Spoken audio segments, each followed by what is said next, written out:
J65productions.com. There you go. Glad you said it.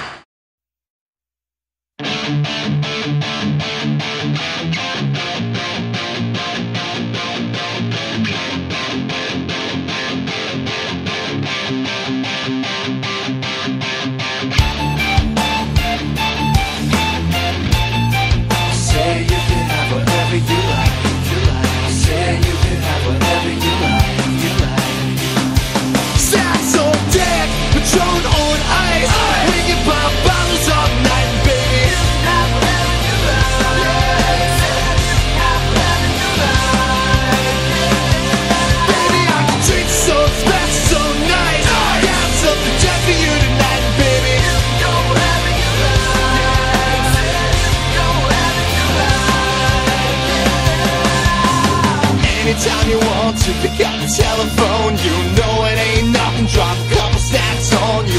Want it, you can get it right here. $5 million home drop families, I swear. Yeah, I want your body, need your body. Long as you got me, you need nobody. You want it, I got it. Go get it, I buy it. To the mother road, don't just be quiet. When you look behind the lens of a camera, you actually think to yourself that is your final product of what you're going to see on the movie screen. But that is hardly the case. Here today on this special episode of M-Cube TV, we're going to go behind the scenes to Roulette, the movie directed by Erik Kristopher Myers, and show you what real movie making is all about. We're going to have interviews with cast and crew members of Roulette and actually let you know what's going down. Now, for me now, I'm kind of bored, so let's go to me and see what's going on in my world. Yes, I know. No, wait a minute. No, that wasn't part of the deal now. I specifically said in the contract agreement that I wanted my own dressing room. I wanted a star in front of my door with big letters. I wanted some M&Ms, some Skittles, some Twizzlers, and... Oh, geez. Hey, look, I gotta call you back. Sorry, guys. Hey, Kim Hwang here, the Asian sensation, coming at you live right here in Moncton, Maryland. And I'm going to be your guest correspondent here for M-Cube TV while Megan's on assignment. As you can see right now, I'm over here at a parking lot where they're actually shooting the final scenes of the movie Roulette, directed by Erik Kristopher Myers. 2 years ago, Erik had a vision. He thought to himself, hey, I'm going to go ahead and make the best local indie film ever. But along the ways, of course, there happens to be some kind of obstacle that just kind of blocked it out for a little bit. But with the right crew, the right cast, the right support team, and the whole 9 yards of a good city and a location, we finally got a chance to see what's going on. We're going to take you behind the scenes and show you what's going down, get a couple of interviews, and you can see for yourself how this works out. Let's go. When a director and a producer meet for the very first time, it's usually a very productive meeting of the minds. The director, he or she, will discuss what their ideas are in order to convey that into a movie setting, while the producer is a realist and tries to schedule everything and coordinate everybody and try to get the right people for the right team. But we're going to start out with somebody that usually doesn't get noticed. That's the movie extra, or the walk-on role. The person that really doesn't get that much attention. They too are an important part of the movie process because they actually make the movie worth watching by just having their presence there, even though they have no dialogue. We're going to go ahead and interview a couple of people that were involved in that process and give you a little lowdown. Check it out. Meet Amber Lopez, a girl next door from Gaithersburg, Maryland. And getting to know her and actually talk to her, you never would have thought that she wanted to become an actress. Actually, she wanted to become a model, and currently is very successful in that field when it comes to doing modeling all around over in Maryland, Washington, D.C., and Virginia. We actually got a chance to catch up with Amber a few moments ago and actually got her insights and her opinions on what it was like to become a movie extra in the movie Roulette. Here is Amber in her own words. Well, at first, I was really nervous. I never really had any experience in this field. I'm used to modeling, which is, show up, there's a couple of photographers, and that's about it. But here there's, tons of people, experienced people who have done this. They've made a life out of this. So, I mean, I felt really inexperienced, and actually everyone was really supportive and really there for me. I mean, it was great. It was like a little family, you know? Have you heard of Roulette before this ever happened to you? Did you ever know what Roulette actually was or what it was all about? No, actually, I'd never heard anything about it. I've never really been into the local industry at all. My focus has always been modeling. So, I mean, it was really cool to find out how, you know, close-knit this entire industry is, and that it's, you know, it's right here in our backyard. It's huge. I mean, it's just a huge group. It's got a huge following, tons of people, really great people that I've got to meet, so. What was it like actually working for the first time with a director like Erik Kristopher Myers? How was that for you? Oh my gosh, at first it was daunting. I mean, you know, you come and you have this, you know, big director. I mean, I guess he wouldn't consider himself big, but I mean, to me he is. You know, he's making it happen. He was really gracious, really nice. I mean, he really made me feel welcome, and that's big points in my book. Do you actually think that this would be a stepping stone for maybe something in the future with you in terms of working in different type of local indie films, or, you know, working with such people like, you know, with Erik in the future regarding, you know, what you just did based on your experience in Roulette? Oh, definitely. I mean, I had so much fun. I mean, I never pictured myself in a movie in a million years, but now that I've done it, I mean, it's fun, it's exciting, and it's great just to be a part of something that, you know, people will watch for years and just be like, wow. You know, I mean, it's definitely exciting. Well said, Amber. Well said. Everyone, meet Belle Constantine, a Columbia, Maryland native that's actually done a lot of theater and stage work in her community. And if you read everything that she's ever done, it reads like the perfect wine list. But under the request of Belle, this interview is an auditorial one because a few days ago, she actually suffered a lower back injury that has kept her a little bit incapacitated. So instead of focusing on the injury, we're going to focus on Belle's words. She's going to explain to us her experiences in Roulette and what it's like to be in the theater. Check it out. We've actually got a chance to look a little bit on your resume, and it's pretty impressive because what you've done acting-wise really reads like a wine list. But could you just explain a little bit of, like, you know, just a little sample of what you've done and so forth? Sure. Well, my background, you know, just like me, my acting background is mixed like me. I'm coming from a very mixed background myself, and, you know, having a lot of interests. You know, I have interests in voiceovers and dancing and singing and music and writing music, playing it, you know, acting. So, yeah, so just like my, you know, background and interests, so my resume ended up very, very mixed. Now, I mean, there's definitely a difference between being an actor that's being on stage in traditional theater that you've done versus you know, acting in such roles in, you know, like, you know, movie extras and excerpts and little short films. What do you think are the differences in between those two? Well, you know, stage acting, what you need to do is literally make it big. To put it short, make it big. You have to remember that you're in a you know, auditorium probably full of sometimes 300-400 people, and you are performing to the person in the last row. So you have to not only project your voice, but you have to, your mimics, your facial expressions, your body language has to be bigger and more dramatic. So it has to have a flair, but still be believable. And that is the challenge of acting, not to mention all the memorization that you have to do. Correct. And the nerves of being, you know, in front of, you know, 100+ people at a time. But, you know, as far as camera, of course, there is the, if you're so used to making it big on stage, to the camera, it's an adjustment. So you have to make it literally smaller. The smaller it is, the better. But the best thing about camera is that it captures those subtleties that you cannot possibly perform on stage. What did you think about working with Erik Kristopher Myers, and would you do it again with them? Oh, absolutely, absolutely. Erik, Laura, Brian, they're all wonderful people, very positive people. Their energy is incredible. Erik knows what he wants, and that's one thing that I love about him, is that he knows what he wants. He gives you the direction very clearly. He's a communicator. He's a public person. He's a people's person.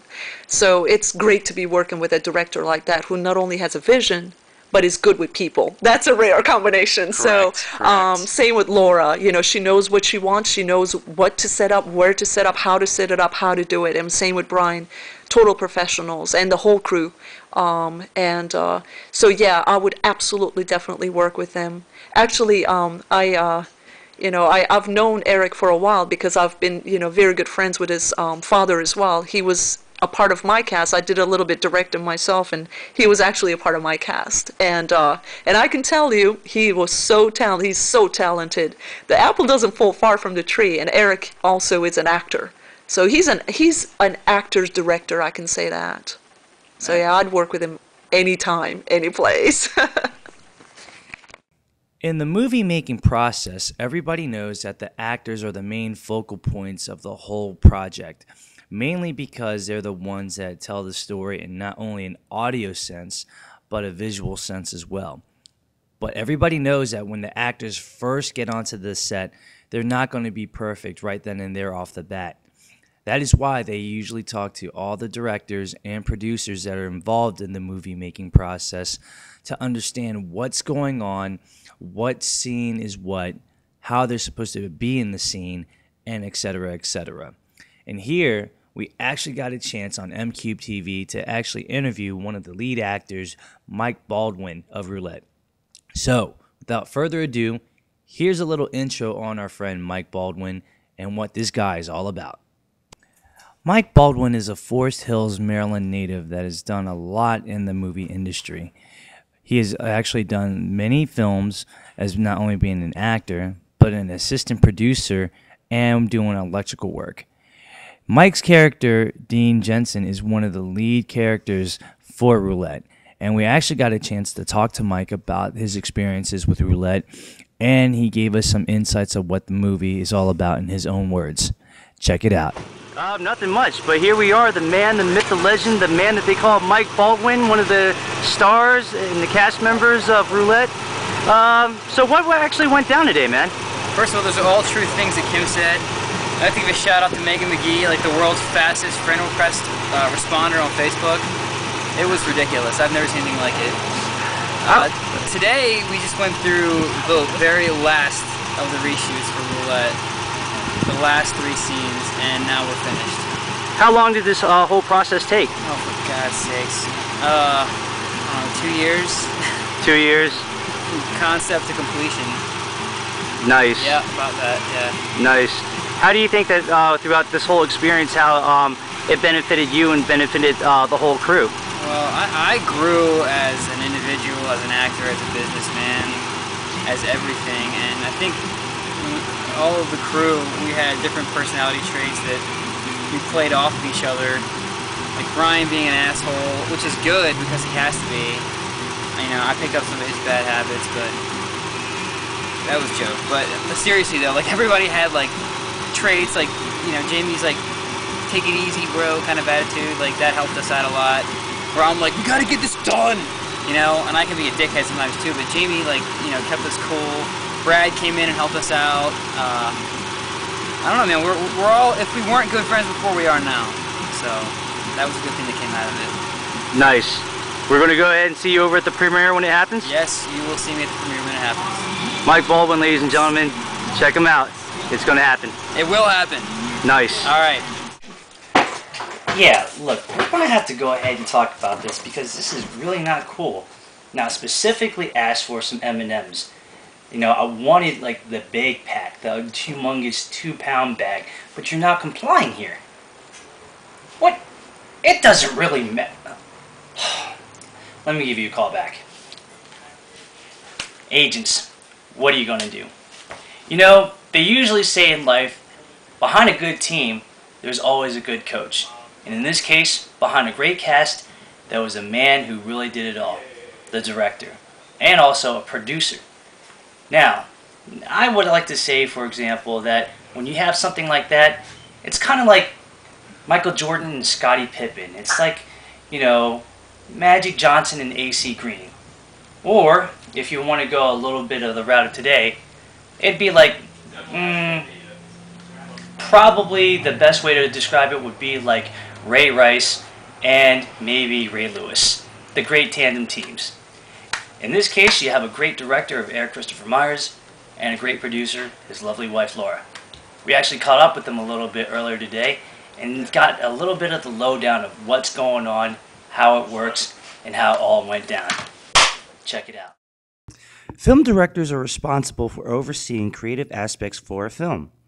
They often develop the vision for a film and carry out the vision, deciding how the film should look. They also direct what tone it should have and what an audience should gain from the cinematic experience directing a film, which is kind of like a storytelling process. Film directors are responsible for approving camera angles, lens effects, lighting, and set design, and will often take part in hiring key crew members. They coordinate with the actors' moves, and they also may be involved in the writing, financing, and editing of a film. The director works closely with the cast and crew to shape up the film and may often take suggestions on pertinent issues. Some like to conduct rigorous rehearsals in production, while others do so before each scene. In either case, this process is essential as it tells the director, as well as the other key members of the crew, how the actors are going to play the scene, which enables them to make any necessary adjustments.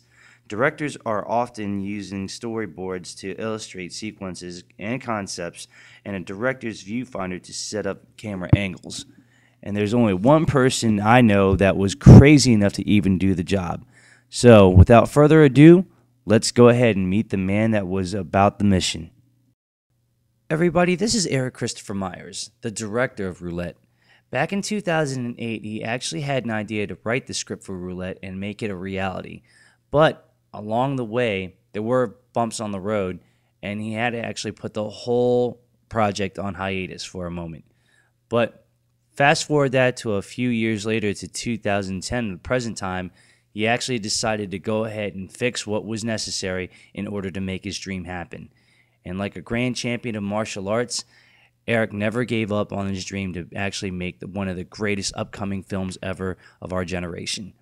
We actually got a chance to talk to Erik about his experiences with Roulette, what was going on behind the scenes, and the technical problems and solutions that were all in the process of movie making. So here it is, and check it out, y'all. Erik, in his own words. When we started in the summer of 2008, that's when the original pre-production began. I was a big giant nobody with a capital N. I mean, I guess in the great scheme of things, I'm still a great giant nobody with a capital N, but I was more of a nobody. And I had a very limited pool of people that I could draw from in terms of trying to make an independent film where I say I don't have any money, I've got a great script, I've got a great idea, I can execute this brilliant thing that's gonna, win us all sorts of awards and yada yada. It's all talk, but I don't have any money. And if you're gonna do this, you have to do it as art for art's sake.